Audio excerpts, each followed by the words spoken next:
Petty's event, November 1st through the 9th. See how easy starting a tradition can be with Department 56 Villages. Department 56 specials available at Inside Shop, 2707 Royal Avenue, Goldsboro. Rush Limbaugh. Liberals aren't satisfied with the school lunch program. No, it doesn't go far enough. We need school breakfast. We already have school breakfast in a lot of schools, but not enough, according to the liberals. And so they've started all kinds of school breakfast propaganda promotions all over the country. In Bellingham, Washington, the school system uses a frequent eater card. Students can get punched every morning and later turn in the card for a reward, which is a bag of goodies. A Maryland school won a breakfast promotion contest by bringing farm animals to class to show where eggs and milk come from. They say that this has excited students and teachers alike about the fun and benefits of school breakfast. Now, if your reaction is like mine, you're probably saying, what is this school breakfast stuff? Nobody served me breakfast when I went to school. The first thing I did when I went to school was go to class. Well, my friends, Lynn Parker, who is director of child nutrition programs for something called the Food Research and Action Center, says that they have a lot of obstacles to overcome in making sure that breakfast is served in every school in America. And you know what one of the main obstacles is? Listen to this quote. A philosophical view that families should be providing breakfast at home and that it's not the responsibility of the school. Unquote. Well, it is the responsibility of the parents and not the school. If you give these people a little more time, parents aren't going to have to do anything at all to take care of their kids. They'll be able to leave not only breakfast and lunch, but all of child raising to the schools. And you know how screwed up that'll make them.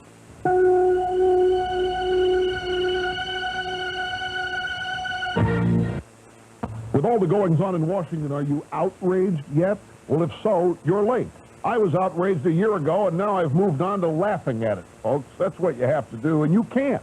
You can laugh at it, too, with the Rush Limbaugh program, where good cheer prevails every day. 1150 WTPR.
Running on empty, that's Jackson Brown, 1978, his top 10 hit. Good morning. This is WGBR News, Goldsboro's very own.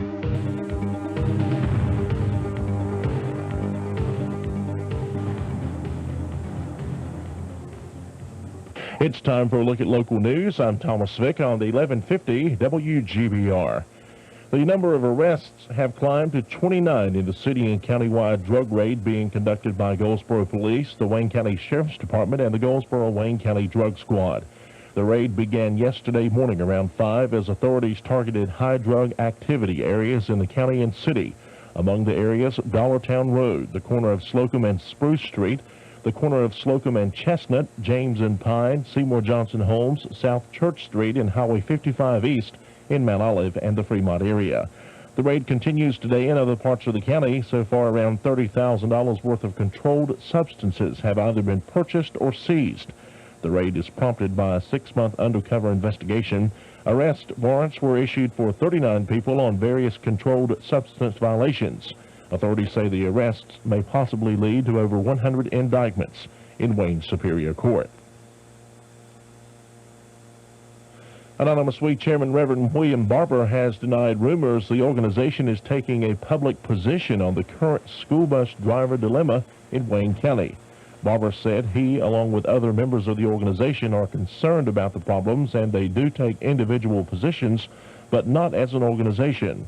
Bus drivers say they don't feel the new proposed computer program renders fair pay. School administration says the program is being used to curtail unnecessary spending. Bus drivers and administration are currently in negotiations. 3rd District Congressman Walter B. Jones Jr. and United States Representative Eva Clayton, both who represent Wayne County, have announced their plans to run for re-election. Former Republican Vice Presidential nominee Jack Kemp will be coming to Goldsboro November 21st to speak at a fundraiser for the Jones campaign. He will speak at Langtree Golf Club. Clayton says she expects a tough campaign this year because of the redrawing of the district lines. Clayton currently represents about 38% of Wayne County voters. A unique opportunity is knocking at the door of Norwayne Middle School parents. As a part of the Total Quality Model School Grant, parents will have a chance to review their child's learning style and receive information on how Norwayne Middle School teachers utilize teaching methods to meet the various styles. Parents are invited to attend grade team meetings next Thursday at the school. At the meetings, a learning style profile will be distributed to parents. Norwayne was selected last spring to be the Total Quality Education Model School for Wayne County Public Schools. They received $10,000 to implement total quality education principles and practices. Lenore County Board of Election officials have confirmed the city of Kinston has unofficially elected its first black mayor. Johnny Mosley defeated Edward Marules. The vote will be official after tomorrow's canvass. Mosley won by a slim margin, 22 votes. He received 2,835 votes versus his opponent, Marules, who received 2,813. The daily average on the Goldsboro tobacco market took a plunge yesterday as it ended at $167.60 per 100 pounds. Stabilization purchased over 55% of yesterday's offerings of 239,673 pounds. Revenue on the market yesterday, just over $400,000. Carolina Power and Light official Kevin Butler confirms there was a problem with the transmission feeder line at a substation that caused power outages in Pikeville and Fremont for about 4 hours last night. The lights went out around 5:30. Power was restored around 10. That's a look at local news. I'm Thomas Vick on 1150 WGBR. This November, save before the holidays at Ace Customer Appreciation Days. Get a Black & Decker palm sander, power driver cordless screwdriver, 3/8" variable speed drill, or variable speed jigsaw, your choice, just $23.77. Customer Appreciation Days, only at Ace Home Center, 2106 Wayne Memorial Drive, Goldsboro. Ace is the place with the helpful hardware folks. Ooh, Ace Home Center's quality you need, prices you like. Get the high-quality, high-performance heating oil. Get Phil Heat from Griffin Oil Company. Phil Heat is formulated for efficient heating. That's what high performance is all about, and why Phil Heat gives you comfort with economy. And Griffin Oil Company can give you top performance and services as well, including prompt deliveries using two-way radio dispatch delivery trucks, burner service, and courteous, efficient attention to special needs. Griffin Oil Company. Call 735-4911. Griffin Oil Company. Touchdown, Carolina! The atmosphere will be electric Saturday as Bobby Bowden and the Florida State Seminoles take the field at Kenan Stadium. This is Mick Mixon, set along with Woody and our entire crew to bring that electricity straight to you, right through your radio speaker. It's an ACC showdown as the talent-laden Noles face the Tar Heels. Live Saturday. Brought to you in part by Leith Chrysler, Jeep Eagle, Leith Dodge Isuzu, Barnes Braswell at Haycock, attorneys-at-law, Hasty Air Conditioning at WGBR. As the storm system takes shape off the East Coast, we're likely going to see some cool, wet weather over the next couple of days, although it appears that the actual rainfall totals will be on the light side across our area from this storm. This afternoon will be cloudy, breezy, and cool with patches of light rain developing later in the afternoon, highs 50 to 55, and cloudy tonight and tomorrow with off and on light rain, lows in the mid to upper 40s tonight, and temperatures in the 40s all day tomorrow. I'm Brian Orzel in the Weather Center.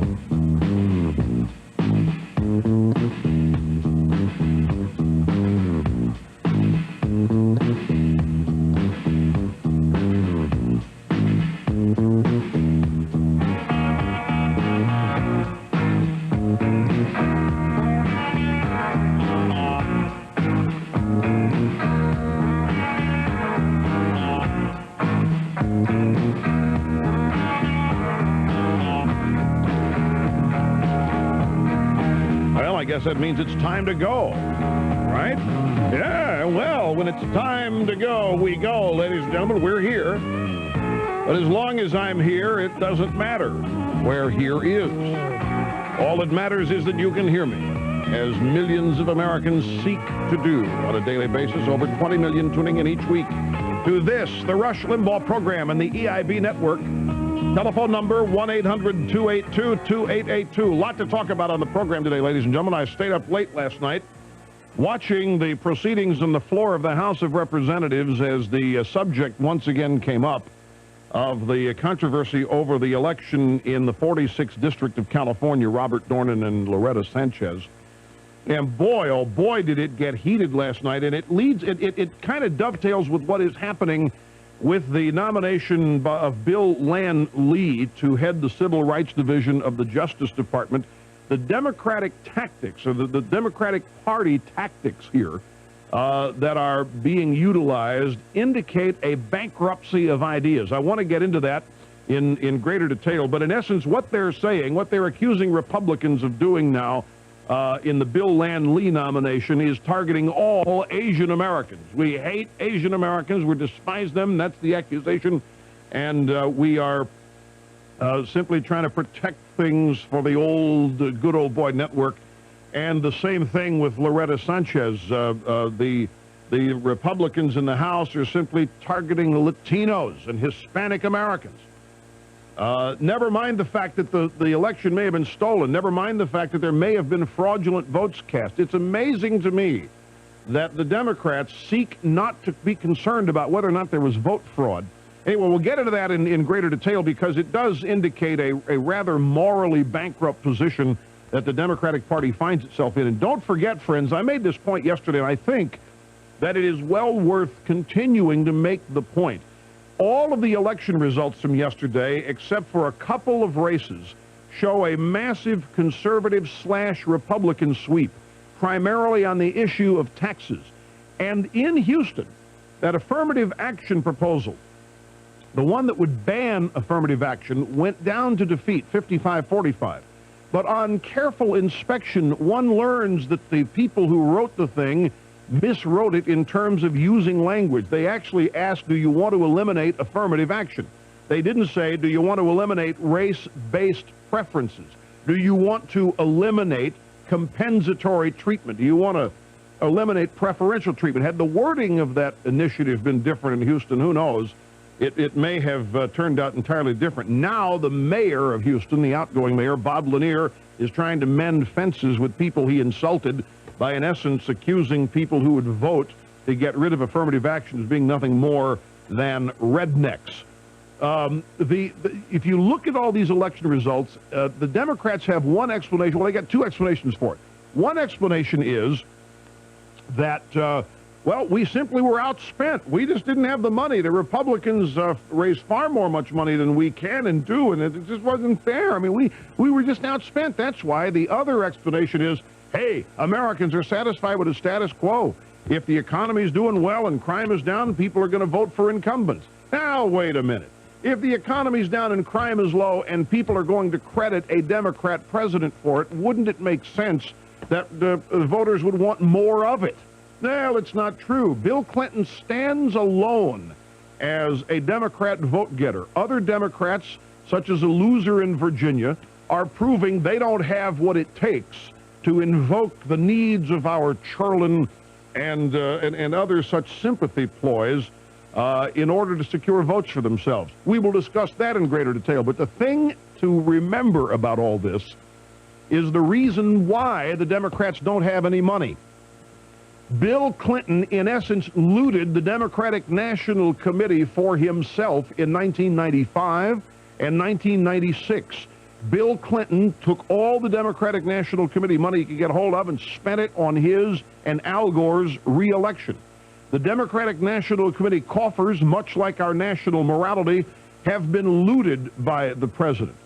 And the reason that Democrats want campaign finance reform, in addition to hoping to silence the right in the big media, is that they don't have any money. They spent 1998 in 1996, or I should say the president spent their money for 1998 in 1996.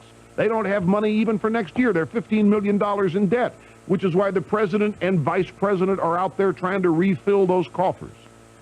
They, of course, have made it difficult now for legal Democrat contributors, of which there are a few. We must give credit where credit is due. There are legal Democrat contributors, but they're now antsy. They don't want to be tainted with all this.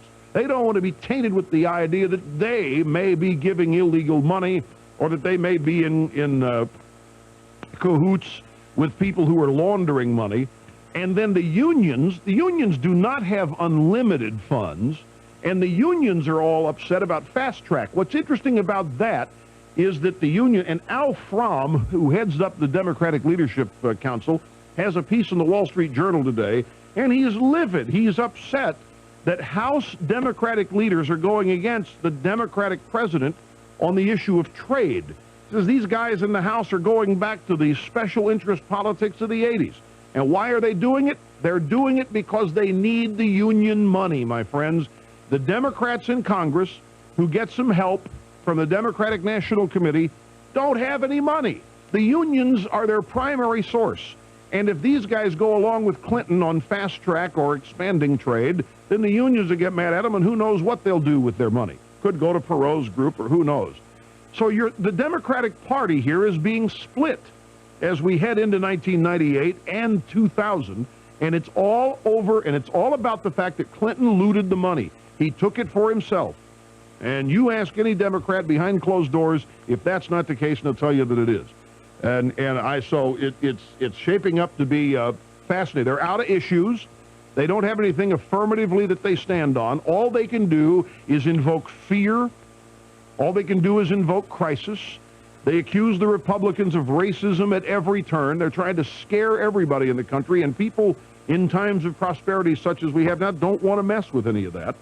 And there aren't too many Democrats who are as adept at Clinton as invoking the need to do everything we do for the sake of our children and so forth. For example, the soccer moms may indeed vote in droves for Clinton, but they don't vote in droves for other Democrats, as the election results from yesterday's show.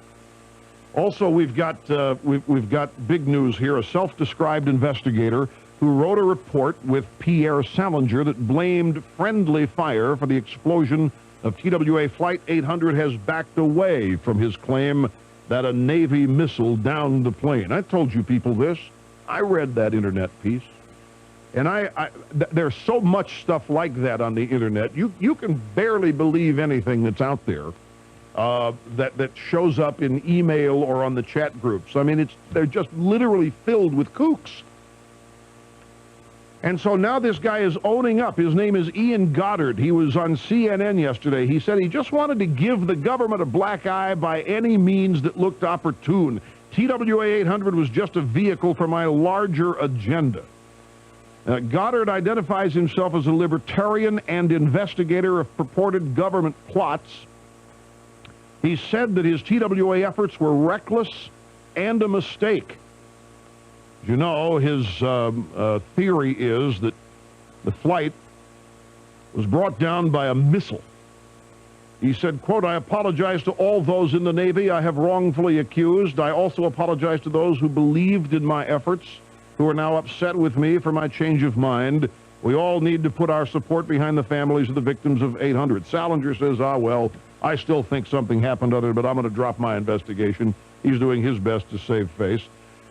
What's going to happen now is that the kooks are going to think this is all just the next stage of the conspiracy. They're going to think this guy has been gotten to, and that this is further proof of the conspiracy. Oh, this guy's saying it, he was just making it all up. They've gotten to him. Somebody got to him. They've either paid him off, they've threatened his family. You know how the government works. Somebody got to him. They've shut him up. This is not true. He doesn't believe this. He's just saying this to save his skin. He's selling us out. And the kooks are going to further believe that there is a big conspiracy because of this guy's admission. Bob Barr, as we noted yesterday, did call a news conference to announce the introduction of the resolution to impeach the President of the United States. And he said he had 17 co-sponsors, conservative Republicans in the House. However, one of them has taken his name off the list, so it's down to 16. Sonny Bono removed his name. Quote, Bono, or Bono's spokesman, Bono thinks it's a case of putting the cart before the horse, that it's a little premature to go into that at this time. Barr said that he's discussed the resolution with Gingrich and claimed to have Gingrich's support, but the speaker, who was asked later about Barr's comment, said only that he supports Barr's right to introduce the resolution. Gingrich's quote, I'm not going to co-sponsor it, but he's raising serious questions. I think he's a serious man. Two of the co-sponsors, Mark Souter from Indiana, Jack Metcalf of Washington, appeared at the news conference with Barr, where Clinton was accused of a systematic abuse of office. It was a four-page statement. Barr blamed Clinton for intentionally obstructing congressional investigations, allowing illegal foreign campaign contributions to influence his decisions, using federal facilities and equipment for campaign purposes, and circumventing the federal election laws. There are no formal charges in Barr's resolution. If the resolution is approved, it simply would direct the House Judiciary Committee to determine whether or not there's enough evidence to initiate impeachment proceedings. Now, Henry Hyde has said that this is rather premature, but that he's not going to put the brakes on it. But as of now, it's premature. Clinton said that Barr has always had a rather extreme view of these things, quote unquote, and he laughed it off as such. Also, my friends, we may have we may have the first casualty of El Nino. It seems that there was, in March, a tornado in Arkansas. And this tornado uprooted a lot of things that heretofore were stable and in place in Arkansas. And because of the El Nino-generated tornado in Arkansas, employees of a Little Rock junkyard discovered in the trunk of an abandoned car a rotting collection of files. That included a check for more than $20,000. It was $27,000 payable to Bill Clinton from Madison Guaranty Savings and Loan. It was the discovery of this document and others that forced Kenneth Starr to ask for more time in his investigation. Now, as you'll recall, the president testified under so-called oath last year during the trial of Jim McDougal, who was Madison's former owner and Clinton's one-time partner in Whitewater. Clinton testified under so-called oath that he had, quote, never borrowed money from Madison Guarantee, unquote. Sources said that the office of Kenneth Starr has questioned numerous witnesses, including the junked car's former owner, who's a former clerk at Madison Guaranty Savings and Loan, in an apparent effort to learn more about the purpose of the check and to determine whether the president's testimony was truthful. Now, the check was dated 1982 in the amount of $27,000. According to a person who's seen it, it was discovered as workers were preparing to crush the car, which was junked a decade ago. The owner of the junkyard shop turned the pile of Madison records over to Starr and the FBI. El Nino, ladies and gentlemen. This is no doubt a casualty brought about by El Nino. Why, if it weren't for El Nino, who knows? That tornado might not have happened at all, or it may not have happened where it happened. But it did happen where it happened, and it uprooted what was buried, and what was buried has been discovered. What was discovered was a check from Madison Guaranty Savings and Loan to Bill Clinton, 1982, $27,000. We know one thing. Bill Clinton was not being repaid by anybody. He had not the money to loan anybody $27,000 for it to be repaid.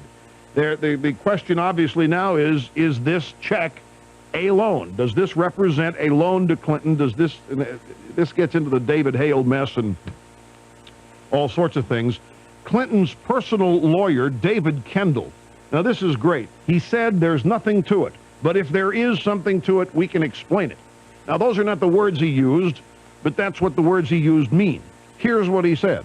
He said in a statement that the documents, quote, may have the authenticity and credibility of a newly discovered and freshly written Elvis biography. But if authentic, he continued, the check appears likely to have been one issued in the amount of $27,600 to pay off a loan at a bank owned by McDougal. A $30,000 loan that he said McDougal took out in August '81 to provide capital at the Whitewater real estate venture, blah, blah, blah. Now, Kendall was unavailable to discuss why Madison Guaranty would have issued a check to Clinton or how that squares with the president's statement that he never borrowed money from McDougal's savings and loan. Now, he did refer to Starr pointedly. Kendall complained that the appointment of an independent counsel well over 3 years ago was not an open-ended invitation to investigate every partisan rumor under the guise of checking on the veracity of a witness's testimony. What witness? What testimony? What rumor? We got a tornado that uprooted some documents in the back of a junked car. And one of those documents is a $27,600 check to Bill Clinton from Madison Guaranty Savings and Loan. El Nino strikes again. And remember, Clinton's lawyer, there's nothing to it. But if there is, we can explain it. Got a break. Ooh, went long in the opening monologue, ladies and gentlemen. Also in the news, Murphy Brown smoked medicinal marijuana. The program last night, let's not forget, it's a fiction show. It's just fiction. Isn't that what they said when Quayle pointedly criticized the contents of Murphy Brown? Asked Janet Reno about it. She says, I haven't seen the show, so I don't know. We'll take a break. Be back in just a second. You're listening to the EIB Network. Hey, folks, I want you to get a pen and paper ready to write down a phone number that can literally change your life. This free phone call changed the life of Joanne and David Root. Now, they recently called 1-800-GET-A-BED and requested their free video about the Select Comfort adjustable air bed. Now, they decided to try one in their home for 90 nights. Now, they knew they could return it for a full refund if they weren't satisfied. But after only a few nights, David Root says that they knew they were going to keep their Select Comfort bed. David and Joanne say they've never slept as well or awakened so refreshed. No more backaches and pains in the morning. They absolutely love it. So do this. Call 1-800-GET-A-BED. Ask Select Comfort to send you a free video and brochure demonstrating the great features of this adjustable air bed. Now, if you call from a cell phone, Select Comfort will even pay for the call. Call and ask Select Comfort how you can be eligible for a free set of Silent Sleeper pillows. It's a $60 value free. 1-800-GET-A-BED. Call today. That's 800-GET-A-BED. There's nothing to compare with sleeping on air. El Nino is coming. Some predict it will bring the worst storms of the decade. Others, what do they know? We at Penske Auto Center say, why take a chance? Now through November 22nd, all Goodyear tires are on sale. Economizer tires start as low as $18.99. Penske Auto Center is also offering specials on a variety of other products and services. Get your car ready for what might be the worst winter ever. Or not. Visit Penske Auto Center, now at nearly 800 Kmart locations.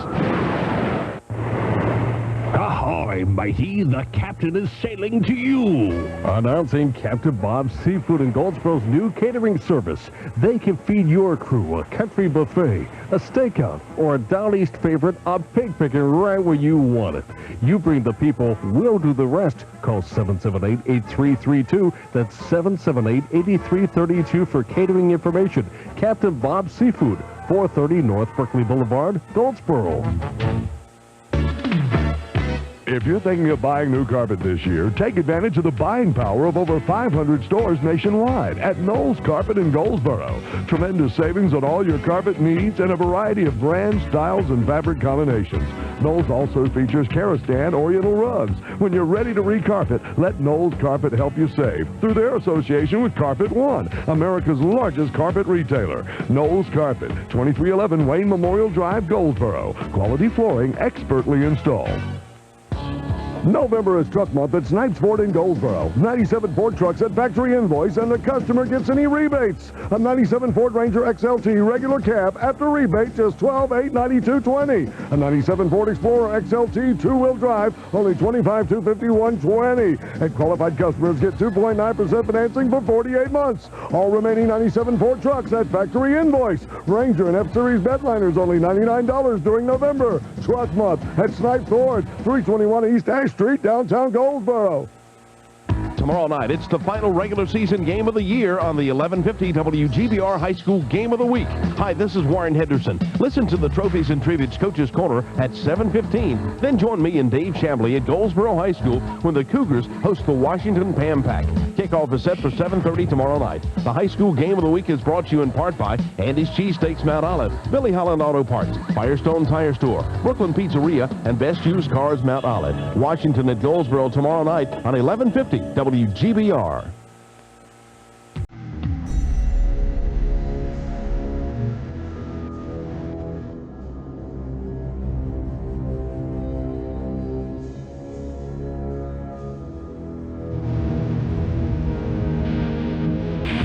We are back, Rush Limbaugh and the Excellence in Broadcasting Network. Time to hear a little Whitewater Blues. Bring it back from the archives, my friends. A check in the back of a junked car.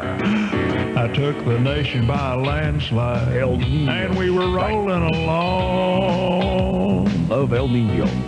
But now I'm flat on my backside, wondering where I went wrong. Well, I get a funny feeling every time I turn on the news. Oh no, yeah, there's no doubt about it, I got them Whitewater Blues. I got them Whitewater Blues. The press won't leave it alone. I got them Whitewater Blues, and I just want to go home. Well, Hillary says they're gonna be okay. Just keep talking about health care and they'll go away. Oh, but meanwhile, I get them Whitewater Blues. Let me blow a little bit. There's nothing to that check, says the president's lawyer. Nothing to it. Nothing at all. But if there is, we'll come up with a way to explain it. Don't worry. Soccer moms will buy it, too. They'll love it. Water blues, I'm in a state of denial. This can't be happening. I got the whitewater blues. They're gonna put me on trial. I should have heard those files. That Hillary says that they don't have a clue. But if they catch me, buddy, she's going down too. Oh, they're getting to me. These nasty whitewater blues. Let me wrap this thing up.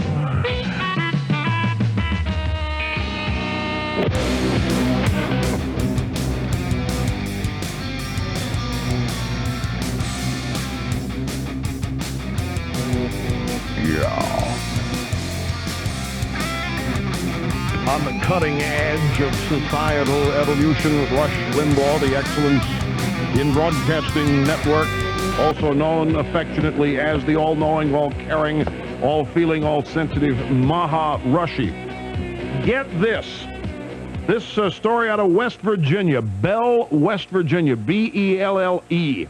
A West Virginia junior high school student has been suspended for 3 days for giving a fellow student a cough drop. The school says it has a zero-tolerance drug policy. The boy's mother calls the suspension asinine. The principal of DuPont Junior High near Charleston says the tablet Colin Dunlap handed out did not look like a cough drop, says it was a dirty white pill with granules on it. The principal says the anti-drug policy is designed to protect students from harmful narcotics. Cough drops, 3-day suspension, America. My good friends, you've been hearing a lot about Clean Shower, the incredible product that makes the nasty job of cleaning your shower virtually a non-job. A light mist of Clean Shower on all the wet surfaces, even the curtain, will render your shower spotless. You don't scrub, you don't wipe, you don't even touch the cleanser. Now, the good people at Clean Shower stand behind this invaluable product. It is 100% guaranteed. Be careful of phonies and fakes and frauds. Get the real thing. Get Clean Shower, and remember, they guarantee it. This is WGBR News, Goldsboro's very own. It's time for a look at local news. I'm Thomas Vick on 1150 WGBR. The number of arrests have climbed to 29 in the city and county-wide drug raid being conducted by Goldsboro Police, the Wayne County Sheriff's Department, and the Goldsboro-Wayne County Drug Squad. The raid began yesterday morning around 5 as authorities targeted high drug activity areas in the county and city. Among the areas, Dollartown Road, the corner of Slocum and Spruce Street, Slocum and Chestnut, James and Pine, Seymour Johnson Holmes, South Church Street, and Highway 55 east of Mount Olive, and the Fremont area. The raid continues today in other parts of the county. So far, around $30,000 worth of controlled substances have either been purchased or seized. The raid is prompted by a 6-month undercover investigation. Arrest warrants were issued for 39 people on various controlled substance violations. Authorities say the arrest may possibly lead to over 100 indictments in Wayne Superior Court. Anonymous We Chairman Reverend William Barber has denied rumors the organization is taking a public position on the current school bus driver dilemma in Wayne County. Barber said he, along with other members of the organization, are concerned about the problems, and they do take individual positions, but not as an organization. Bus drivers say they don't feel the new proposed computer system program renders fair pay. School administration says the program is being used to curtail unnecessary spending. Bus drivers and administration are currently in negotiations. 3rd District Congressman Walter B. Jones Jr. and United States Representative Eva Clayton, both who represent Wayne County, have announced their plans to run for re-election. Former Republican Vice Presidential nominee Jack Kemp will be coming to Goldsboro November 21st to speak at a fundraiser for the Jones campaign. He will speak at Lane Tree Golf Club. Clayton says she expects a tough campaign this year because of the redrawing of district lines. Clayton currently represents about 38% of Wayne County voters. A unique opportunity is knocking at the door of Norwayne Middle School parents as part of the Total Quality Model School Grant. Parents will have a chance to review their child's learning style and receive information on how Norway middle school teachers utilize teaching methods to meet the various styles. Parents are invited to attend grade team meetings next Thursday at the school. At the meetings, a learning style profile will be distributed to parents. Norwayne was selected last spring to be the total quality education model school for Wayne County Public Schools. They received $10,000 to implement total quality education principles and practices. That's a look at local news. I'm Thomas Vick on 1150 WGBR. We're starting to see the first signs of a storm developing off the South Carolina coast. This storm is going to be a slow mover, so it looks like we're going to be dealing with light rain over the next couple of days. This afternoon will be cloudy, breezy, and cool with patchy light rain later in the afternoon, highs 50 to 55. For tonight and tomorrow, cloudy skies with periods of light rain. Lows tonight in the mid to upper 40s and temperatures in the 40s all day tomorrow. I'm Brian Orzel in the Weather Center for the North Carolina News Network. Performing my job with flawless. You're just joining us. This is Rush Limbaugh on WGBR. The guy who wrote the letter on the internet claiming that he had investigative proof that TWA 800 was down with a missile recanted and said, I made it up. I made it up. I was just trying to make the government look bad because I hate the government. Now, I am going to accept apologies from those of you who wish to apologize to me today, because when this letter came out, I stated that it was bunk. I made mention of the fact that a very close and dear friend of mine is Jim Kallstrom of the FBI, who led the investigation into what happened to TWA Flight 800. And Kallstrom assured everybody on national television that there was no evidence that a missile downed this jet. I cited my knowledge of Kallstrom and his integrity, his decency, his past. One of the most honest and decent men you'll ever run into, a man who defines integrity with his very existence. And I got hateful calls from people who accused me of being in the back pocket of the FBI and of being so close with one of the investigators that my objectivity had been compromised. Those of you who launched personal assaults on me, those of you who launched personal assaults on Mr. Kallstrom, and those of you who also sought to attack me because I dared warn you of the lunacy that dominates certain areas of the internet. I will accept your apologies today should you wish to make them. I know in your hearts you want to. Some of you may not be able to get through, and others of you may not have the desire to. But I know in your hearts you want to apologize, and in my heart I will accept your apology. Let's go to the phones now. We'll start in Mill Valley, California with Robin. Hi, welcome to the program. You're up first today on the phones. It's nice to have you with us. Good morning, Rush. How are you? Fine, thank you. I've been following the confirmation hearings of Bill Lam Lee with some interest in it. Mm-hmm. And I'm curious about one aspect of these hearings that seems to have escaped most people that I've listened to on the TV doing an analysis. It seems to me that several years ago, when Judge Bork was going through his confirmation hearing, that there wasn't a lot of discussion about his, quote, qualifications, unquote, for the job. He was merely being... oh, are you ever so right? He was being castigated for having views that were considered to be less than mainstream. And contrary to the Constitution, in fact. Yes. And he was in fact refused because he sought to seek the original intent of the founders. That was considered to be archaic and not relevant to today's culture. No, you are absolutely right. Senator Leahy was on the News Hour with Jim Lara last night on PBS, and Leahy was saying, it's the qualifications of these people that are come before the Senate that count. It's not their beliefs. And all I could say was, remember the Bork. We've had remember Pearl Harbor, remember the Alamo, and now we got to remember the Bork, as you have done. And he said this is being blocked by ultra-right-wing extremists. They're using this nomination for fundraising letters.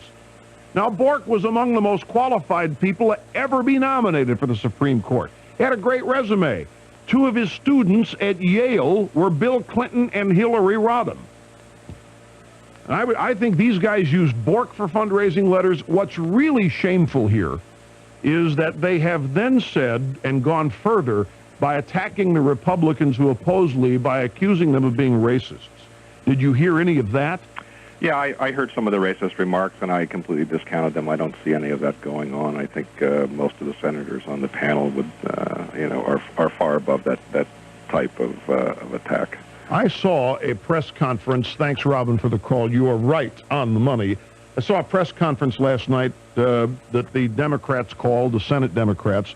Barbara Mikulski went to the microphone and said this, quote, "I don't think the United States Senate should be a forum for attacking Chinese Americans."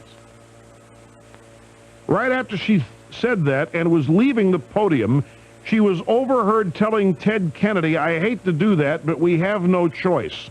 In other words, she was admitting she was playing the worst elements of politics. She was playing the race card. It's the Democrats playing the race card. It's shameless. It's shameful what these people are doing. Not only the Senate regarding Bill Land Lee, but the House last night. I was never more embarrassed as an American citizen than watching the Democrats on the floor of the House last night accuse the Republicans of being racist and bigoted and sexist because they dare to discover whether or not there was vote fraud in a certain congressional district in California, the 46th district. The Republicans are simply saying we found some people that voted who shouldn't have voted. We found some illegal aliens voting who shouldn't have voted. That election was decided by 900 votes. We want to find out if there was vote fraud. The Democrats, instead of agreeing, yes, the vote is sacred in our democracy, above all costs we must ensure that elections are legal, the Democrats accuse the Republicans of being racists and hating Hispanic Americans. The Democrats in the Senate are using the same ploy in attacking Republicans who oppose Bill Land Lee as being anti-Chinese. And they admit it. I mean, and one after another went to the microphone with these charges. Here's the lesson. The liberals smear a nominee like Bork, then they bury the nominee, then they fundraise to save the world from such wascally nominees. The Now gang and everybody else runs out. We can't afford more Borks. You must send us your money. And then years later, they accuse Republicans of stealing their own game plan. They accuse them of doing the same thing. In the case of Bill Land Lee, ladies and gentlemen, the assault on Bill Land Lee is based purely on the law. Nobody is concerned about his heritage. The Democrats seem to think that just because he's the first Asian American to be nominated to head up the Civil Rights Division of the Justice Department, they automatically should get it. I mean, that's affirmative action. The law of the land is opposed to affirmative action now.